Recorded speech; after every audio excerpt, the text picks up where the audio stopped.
Maybe you're lying in bed tonight, the room dim and quiet, your thoughts drifting between wakefulness and dream. Outside, the rain whispers against your window, soft, steady, endless, the kind of rain that might have once fallen over London, or Paris, or Vienna more than a century ago. If you listen closely, you might almost hear it, not the sound of marching boots or cannon fire, but something quieter, more precise. The scratching of a pen. The turning of a page.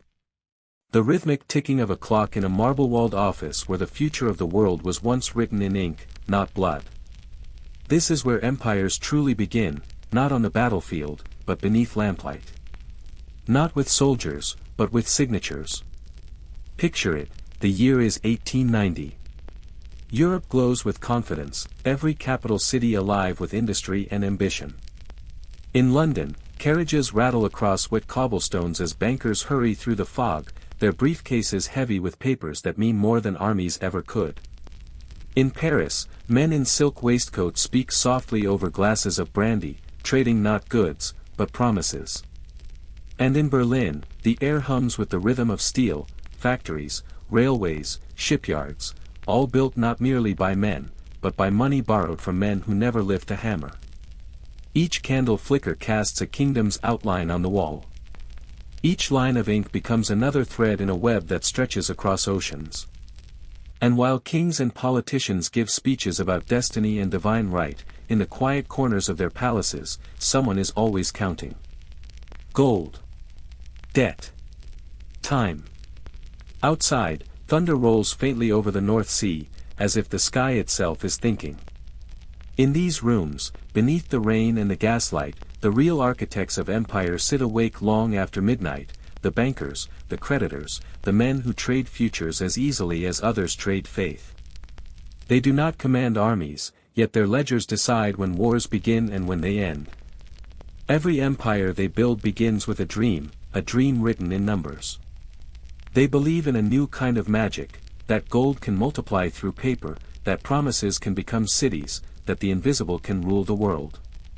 It is a quiet kind of power, elegant, civilized, and utterly relentless.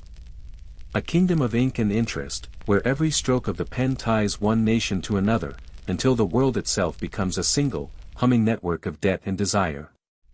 Tonight, as you lie there in the dark, the same rhythm echoes still, the hum of commerce beneath the surface of the world. 100 years ago, that hum was growing louder, faster, more certain. No one yet imagined how fragile it was, how easily one man's promise could become another man's ruin. For now, though, the world sleeps under candlelight and rain. The ledgers are closed. The pens rest beside half-empty glasses.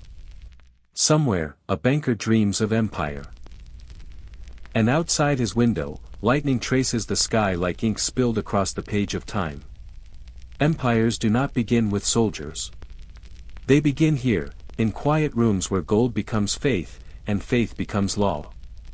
The rain has stopped now, and the city lies beneath a thin veil of fog, the kind that softens edges and makes even the grandest buildings look like ghosts of themselves. London, in the late 19th century, breathes like a living machine. The smell of coal and wet stone fills the air, the streets shimmer beneath the glow of gas lamps.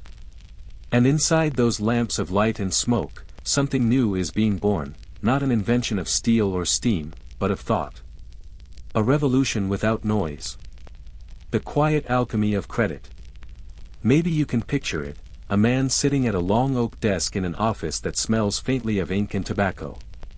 His hands are stained from the day's work, but there is no soot beneath his nails, no blood on his cuffs. He moves a pen across a sheet of paper, and in that single stroke, thousands of pounds change hands. A city rises. A ship is built. A war begins, or is quietly prevented. In these rooms, paper is not fragile. It is power.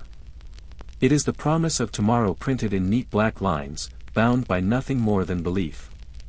The Rothschilds, the Barings, the Morgans, names that hum through history like quiet thunder. They learned the language of gold long before the world understood it. Their offices became temples of invisible faith. A visitor might see only ledgers, safes, and telegraphs. But what truly lived here were ideas, that trust could be measured, that risk could be sold, that a single letter sent across the Atlantic could shift the fate of nations. Imagine it for a moment, a ship leaves London at dawn carrying nothing but paper, yet by the time it reaches New York, that paper has already changed the world. Across oceans, men nod in agreement over numbers they will never see. This was the birth of a new empire, one without borders, without soldiers, without flags. An empire that could rule through silence, through arithmetic, through faith disguised as finance. In the vaults below the banks, stacks of gold gleam in the dim lamplight. The air is cool and heavy with the scent of iron. Coins sit untouched, like relics of an older age, sacred, solid, comforting. But upstairs, something far more fluid moves. Invisible wealth, loans, credits, bonds, passes from one name to another faster than light itself. Paper becomes promise.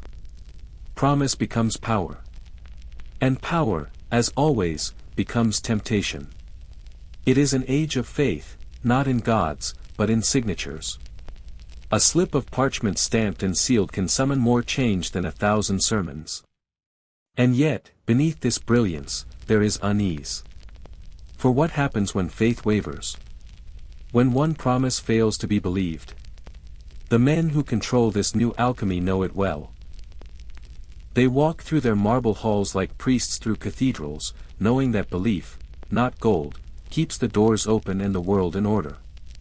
To the world outside, they are merely bankers. But to those who understand, they are something far greater, architects of the unseen. Their pens trace empires, their ledgers hum with the pulse of creation. And every transaction, every loan, every quiet handshake in smoke-filled rooms adds another thread to the invisible web now stretching across the earth. Tonight, as you drift in the half-silence of your room, you might hear that same rhythm, the faint ticking of clocks, the heartbeat of modern faith. The knowledge that in some distant office, someone is writing, and the world will move because of it. Gold no longer rules the age. Belief does. And the world, dazzled by its own reflection, mistakes illusion for security. The morning sun rises over the sea like a coin newly minted, bright, weightless, and full of promise.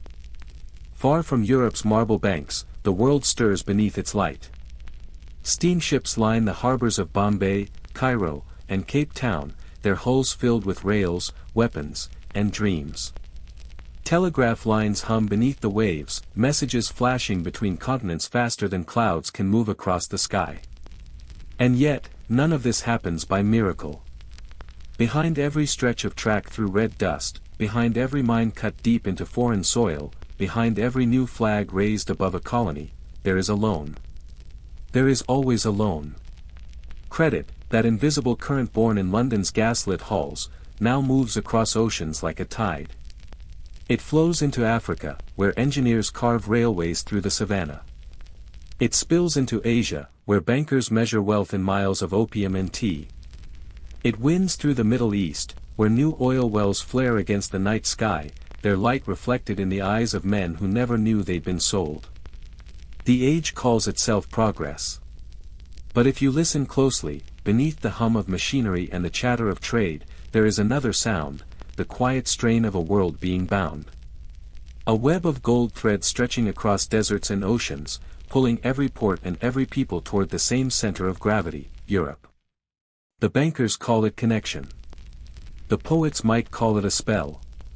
And the workers, the nameless millions who dig and sweat and carry, they simply call it life. Because the web does not always look like a prison.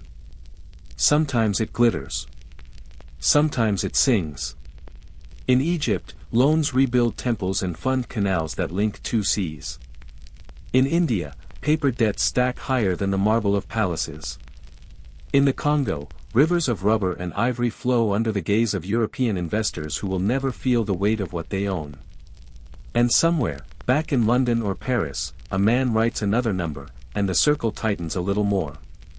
Progress becomes a prayer, whispered in the language of return on investment. The world, once vast and wild, now ticks to the rhythm of credit and interest. Every colony and node in the grand design, every factory a beating heart in a living machine. The web stretches further each day, shimmering in sunlight, beautiful and terrible all at once. For those who built it, it feels eternal, a system too vast to fail, too intricate to untangle. But for those caught within it, it is something else, a quiet kind of captivity. Freedom redefined as profit, destiny rewritten in balance sheets. As the sun sets, golden and heavy over the horizon, the sea carries ships home laden with goods and stories. And in the glow of evening, the ocean itself seems to shimmer, a network of light, an empire reflected in its own perfection. But beneath that glittering surface lies something fragile. A whisper in the dark, a question waiting to be asked.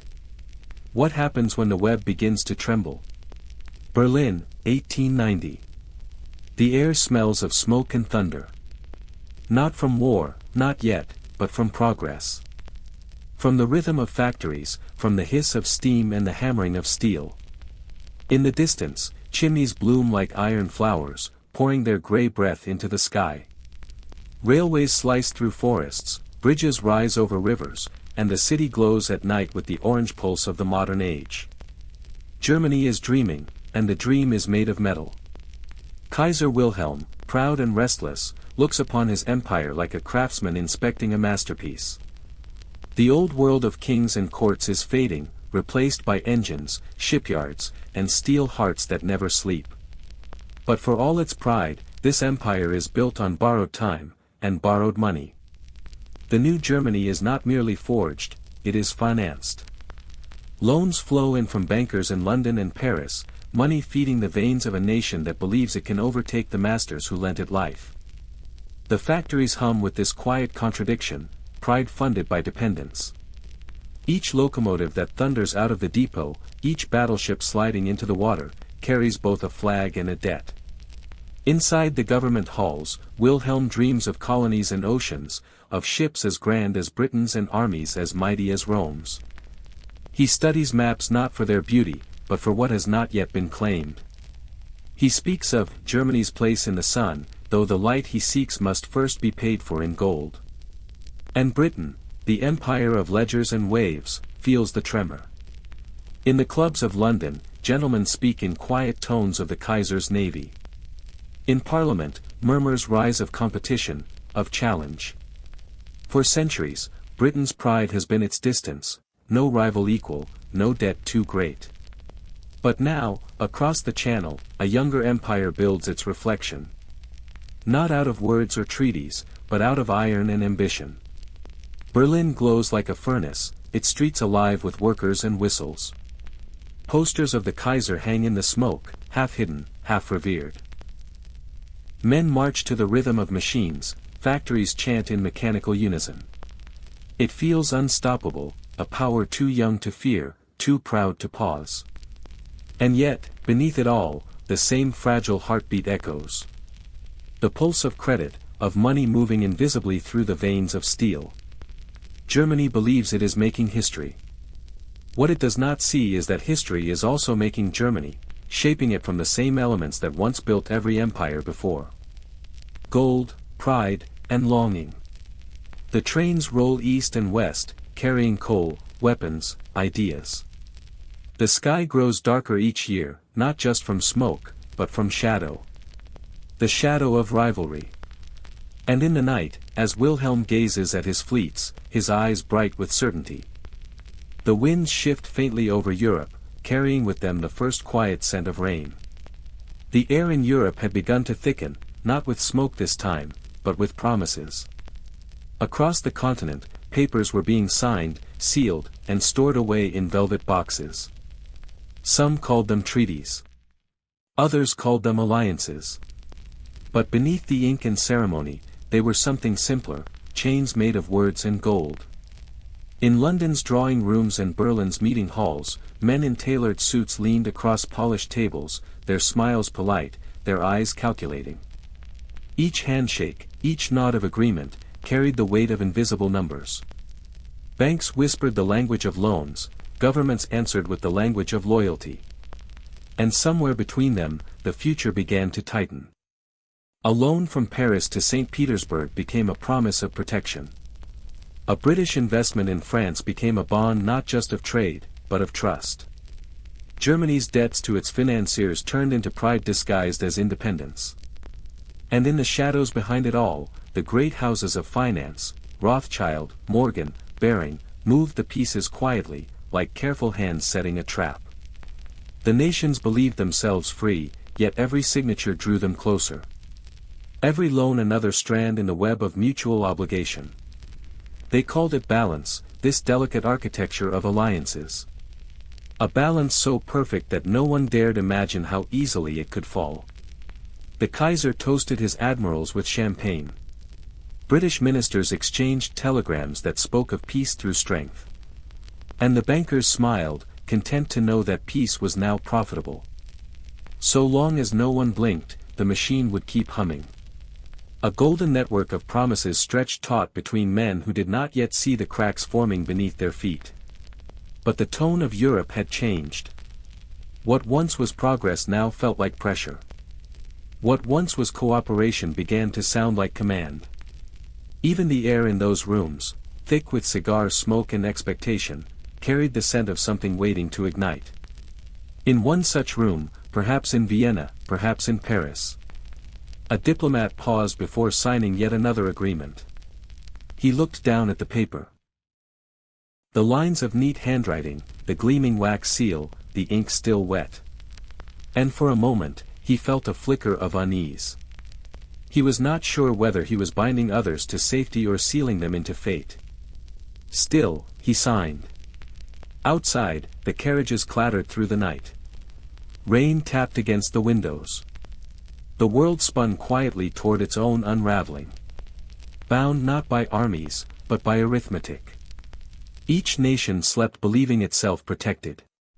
Each banker slept believing himself secure. But in truth, they were all tied to the same clock. And somewhere deep within its gears, a spring was winding tighter and tighter, waiting for one small tremor to set everything in motion.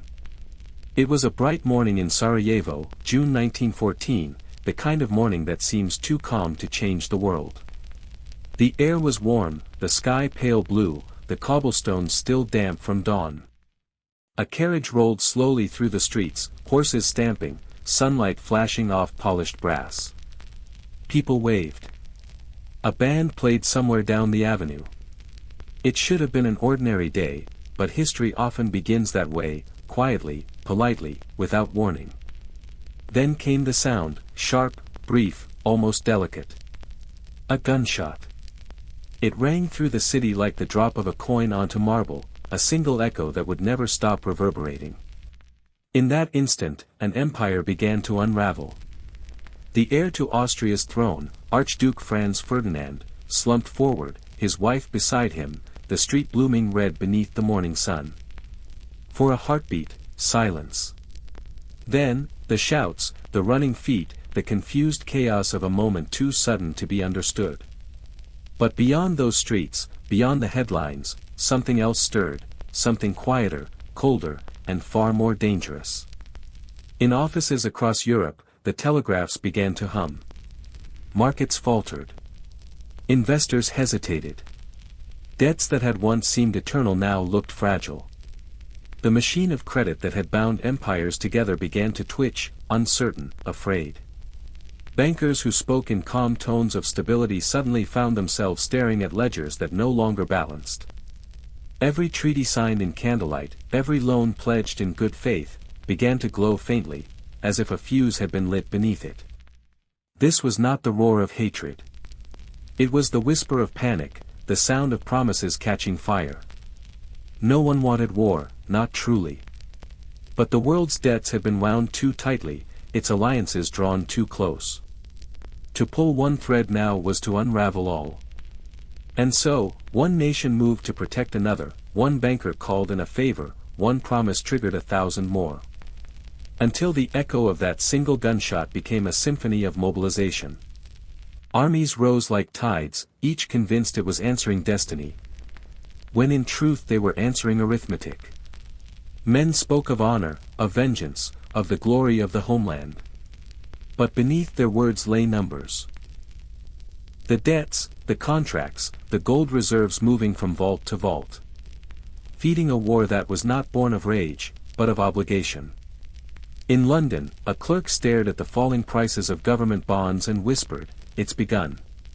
In Paris, a banker locked his office door and stared at the telegram that told him his credit lines had vanished overnight. And in Berlin, the Kaiser's ministers pored over maps that suddenly looked more like ledgers than landscapes. The fuse burned faster than anyone could follow. Each nation caught in the blaze it had helped to build.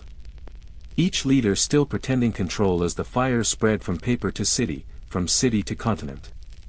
If you close your eyes, you can still hear it, the echo of that first shot blending with the faint hiss of burning paper. The ledgers smolder. The ink blurs. The old promises curl into ash. And as Europe moves toward the night, the candles that once lit its empire begin to flicker. One by one. Until the whole world waits in the glow of an approaching storm.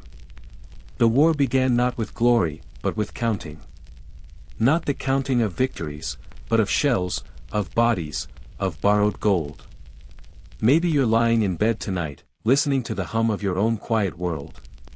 And it's hard to imagine how quickly reason can turn into machinery. But in those first years of the Great War, 1914 to 1916, Europe became an equation written in blood and ink. In London, clerks filled ledgers thicker than Bibles. Every bullet fired on the front was written down, costed, borrowed, repaid in hope.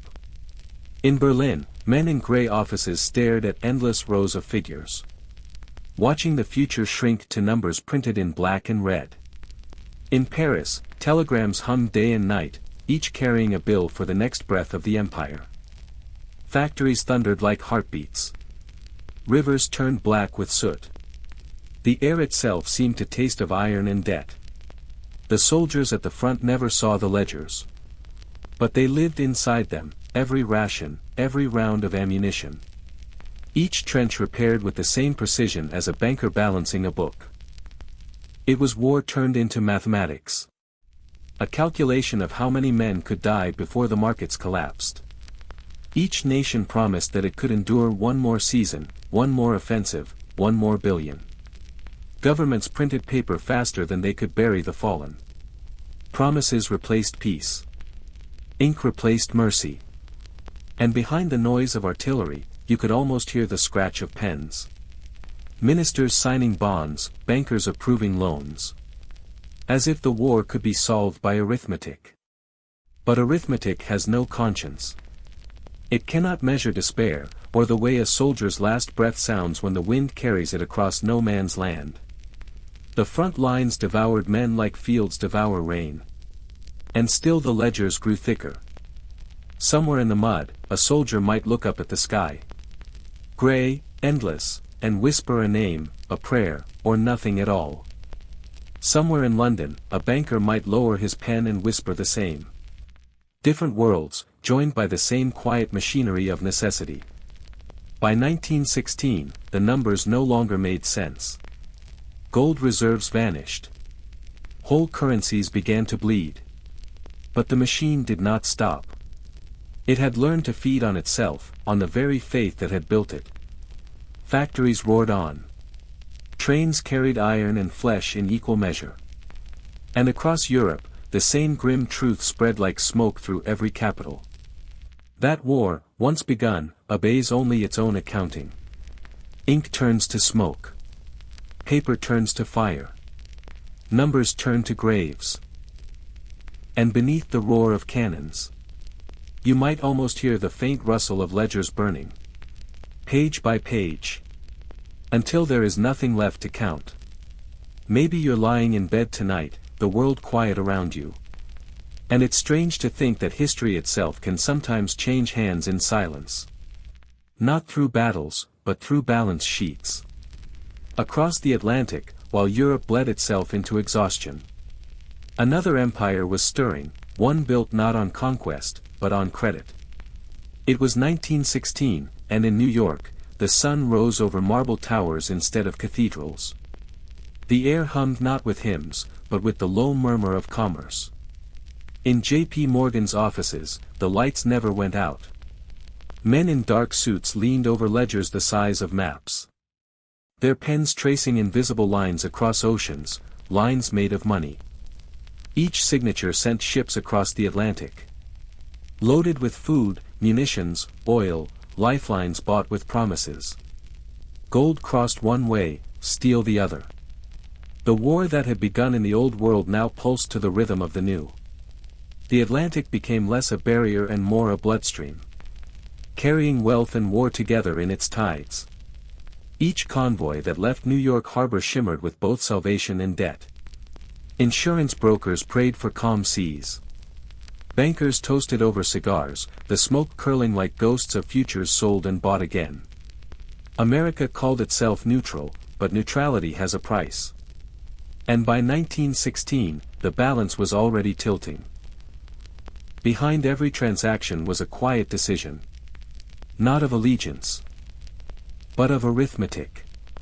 Money has gravity, and its pull was drawing the United States ever closer to the heart of the storm. In London, the British Treasury owed billions. Numbers that no longer fit neatly on paper.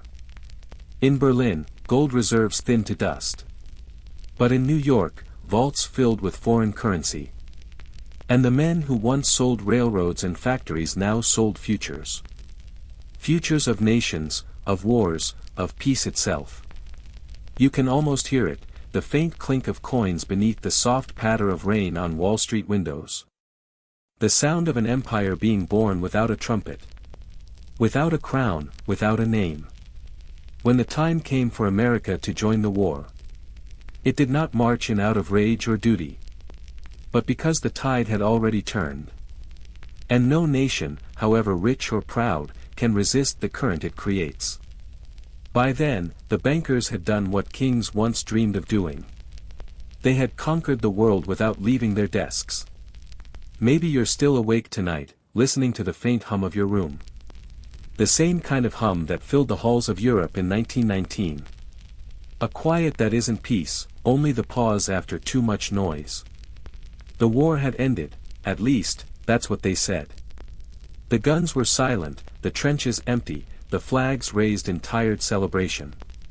But beneath the bunting and the broken cheers, another kind of battle had begun. The battle of numbers. The ledgers of Europe were drenched in red ink. Every victory, it turned out, had been borrowed. Britain owed America billions. France owed Britain. Germany owed everyone. It was less a peace than a pyramid of promises, stacked high and trembling above the ruins. At Versailles, the diplomats gathered under chandeliers that glowed like dying suns. Their words were heavy, their pens heavier still. They did not rebuild, they redistributed. Reparations were written like curses. Gold that no longer existed, demanded by men who no longer believed in its worth. Germany signed, but it was not surrender, it was foreclosure. Its factories stripped, its currency hollowed. Its pride rewritten into numbers that could never be repaid. Outside, the victors toasted with borrowed champagne. Inside, the ink dried over maps already cracked by debt.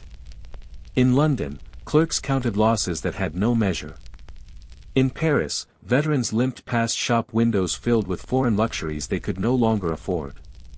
And in New York, bankers smiled softly. Not out of cruelty, but with the calm satisfaction of gravity doing its work. The world now orbited their ledgers. Victory, they realized, was a word for survival at any cost. The fields of France would bloom again, yes. But beneath their flowers lay bonds, not bones. Every poppy that swayed in the wind was bought with interest. The great illusion of 1918 was that the war had ended. In truth, it had only changed languages. From gunfire to accounting. From smoke to ink. Maybe that's what history is, sometimes. Not a march of progress, but a series of debt. We never quite pay back. The soldiers returned home. But the world they fought for had already been sold, piece by piece. to the very institutions that financed their glory. And as night fell over Europe that first winter of peace, you could almost hear it, the faint rustle of contracts turning in the dark. Like paper ghosts whispering of another reckoning still to come. Maybe you're lying in bed tonight, listening to the faint hum of your own breath, and wondering how something so large, an empire, a market, a world, can fall without a sound. It begins quietly, as all endings do. No thunder, no explosions, no flames licking through cities. Just the sound of paper, contracts, ledgers, receipts, folding in on themselves like wings grown too tired to fly. The 1920s promised light. After the war, people wanted movement.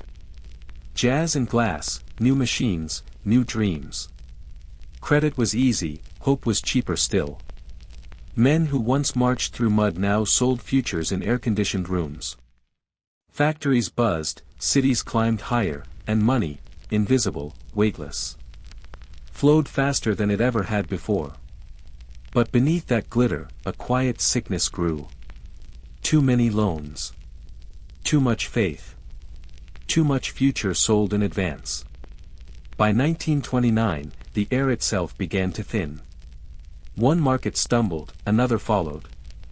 And then, like dominoes made of paper, the whole structure shuddered, sighed, and folded.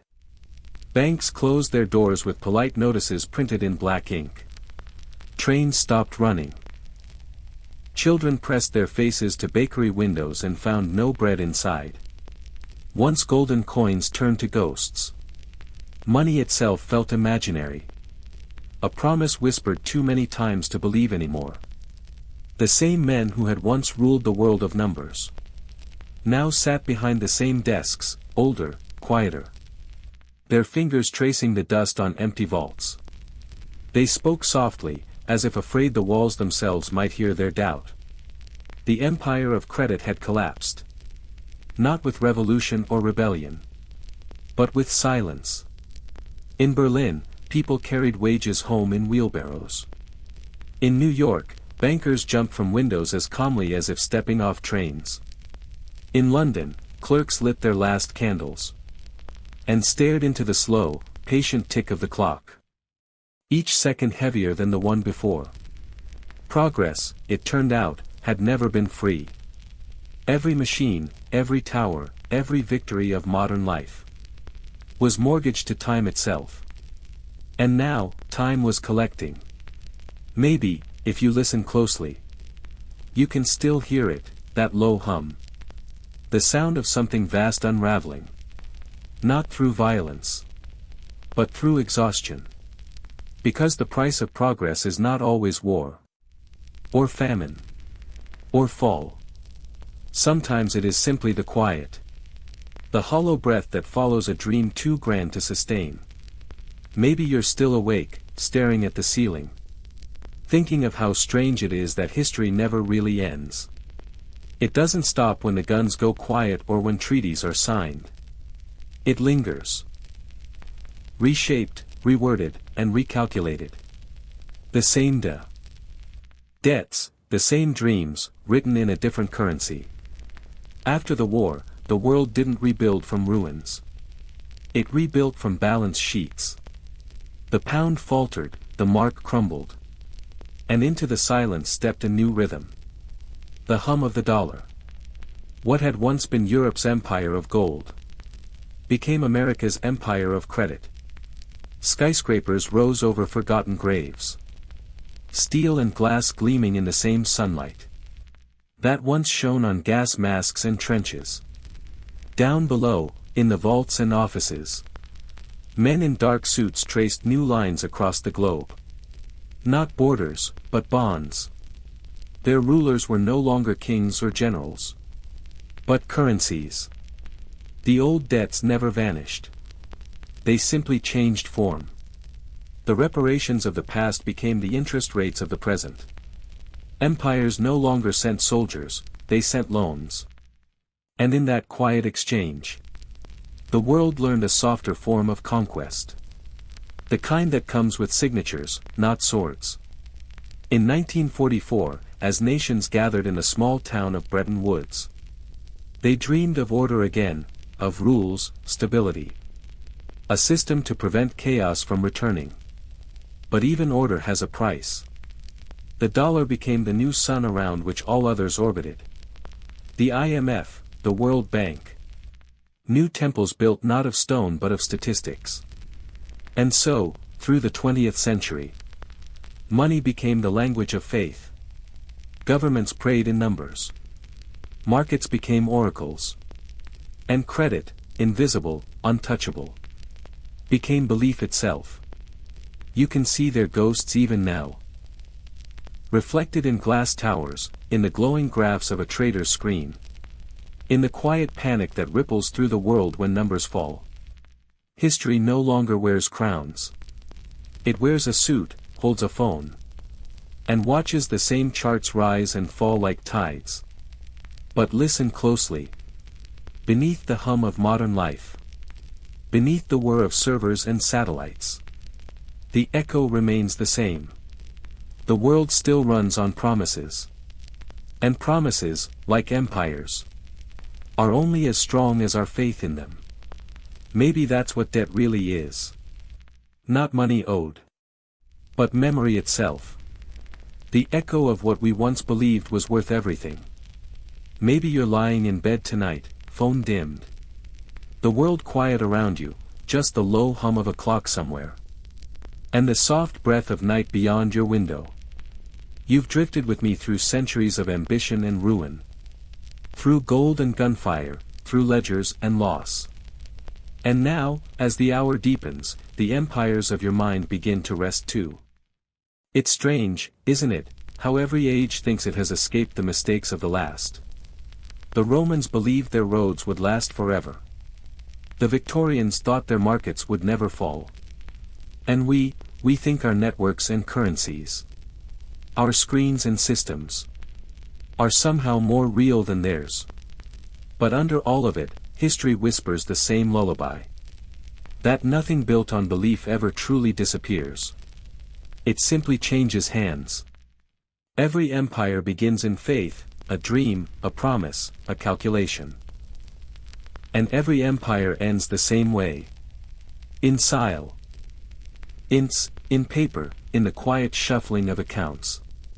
Perhaps that's the final irony. Not that wars destroy nations, but that numbers outlive them. That the debts we write, the values we imagine, become the ghosts of our civilizations. Outside your window, the wind moves softly. The same wind that once passed over the pyramids, over the ruins of Rome, over the factories of London. It carries no judgment, only memory.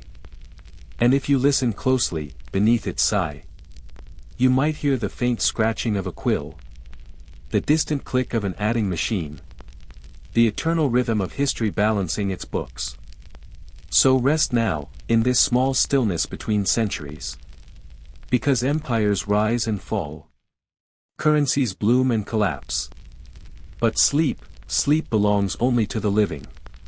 And so, as the candles fade, we remember. Not the wars that ended the world, but the numbers that built it.